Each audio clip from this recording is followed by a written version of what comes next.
It's crazy the things that people will try to cover up, throw a rug over, act like didn't happen, or the opposite. I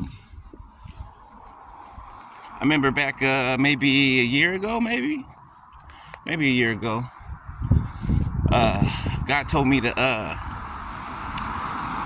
expose my family, right? Openly, right? There must have been, I now know that there were things going on, right? And I don't understand why God was having me do it openly like he did, but he did that for a reason.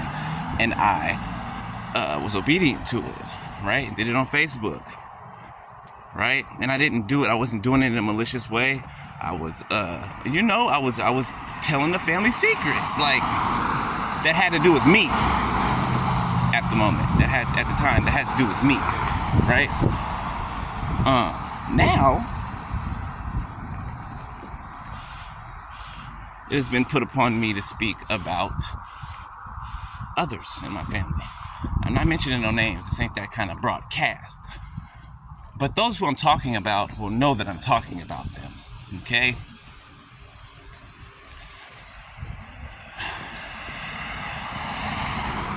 There are secrets coming out, okay, about family members and your family, all right? Some of these secrets you already know, right? Some of them you don't, okay? There's been this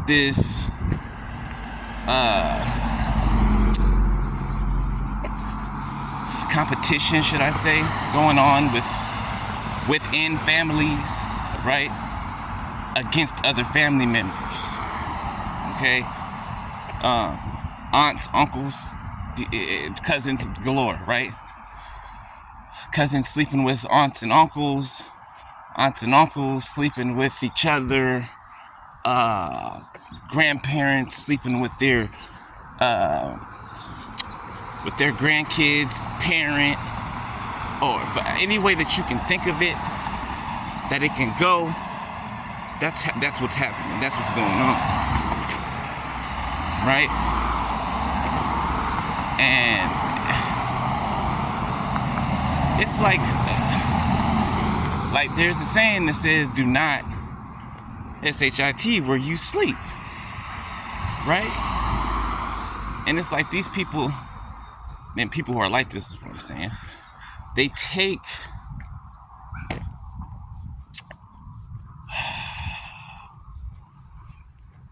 I don't know how to explain it. It's like they do exactly that, and they do it from within and spread it outwardly. Like, for my family, for instance, let's use my family since I know this to be true. Okay, there are uncles, there are aunts in my family, right? Everybody that came before me, maybe 2 or 3 or maybe 4 generations before me, right? That I've witnessed as I've been growing up, right? I've witnessed things as a child. I've seen things. I was a child that always paid attention to everything, right? I was the quiet one in the corner, didn't bother nobody, right?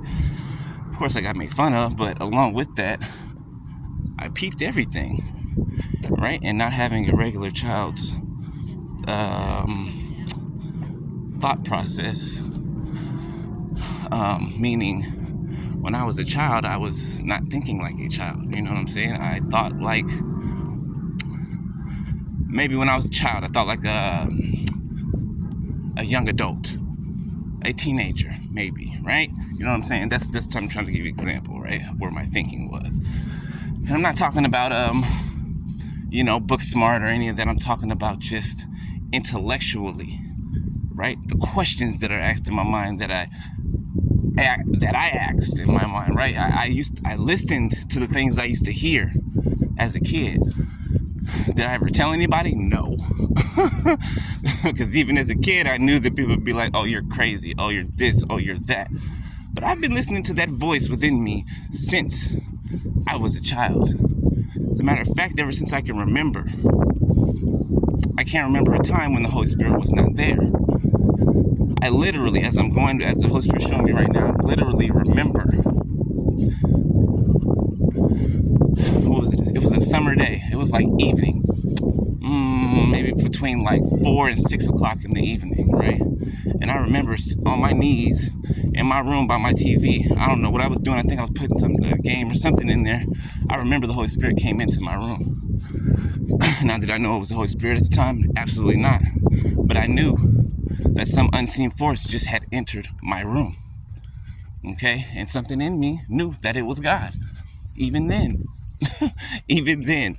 I can't explain to you how that worked and how it just unfolded. I can't explain it. There's no words for it. But I knew that it was God. There was no mistaking that. Nothing else, no one else popped in my mind. God. That's it. God. And ever since then, that was my proof. That was all the proof that I needed. Like, that's why when people would just be like, "Oh, they think me walking with God is some little parlor trick that I'm doing or some phase that I'm going through." No, this is not a phase. Ain't no parlor trick. Ain't no magician. It's my life. It's my story. It's already been written. Just like those of our ancestors we read in the Bible. Their stories were already written before they came down to walk them out. I walk it out. No. But before they came down here to walk it out. You know what I'm saying? But I digress, okay? Back to the focus and the attention of this foolishness. So, secrets are being revealed outside of families. Yeah. The ones that constantly swear up and down they're in church every time they need to be in church, or they're, holier than thou. holier than thou attitude, right? Then what they believe is right, and the traditions that they follow are the right thing to do and the right things to follow.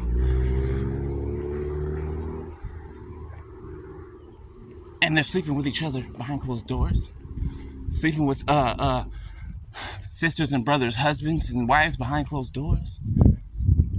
Having sneaky, freaky links behind closed doors.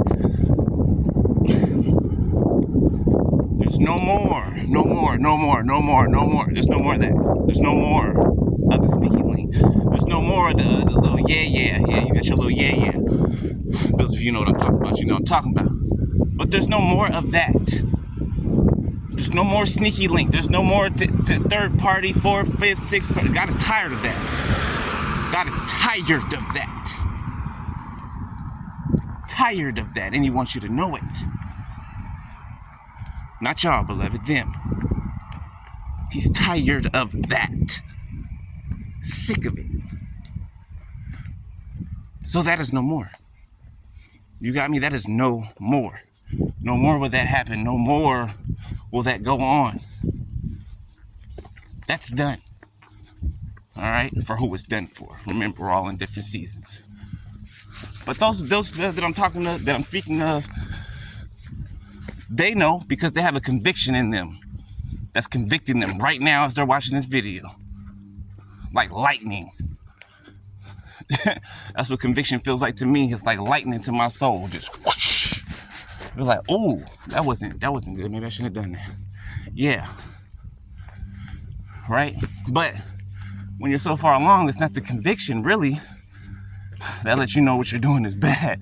It still does, yes, but you know before the conviction hits you.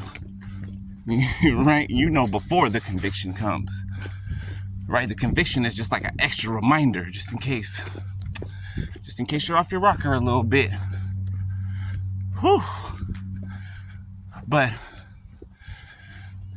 those of you that are tripping about the secrets that are being held and lies being told, don't worry about it. There's a reason God doesn't want you responding to things or reacting, right? He'll tell you when to respond, okay?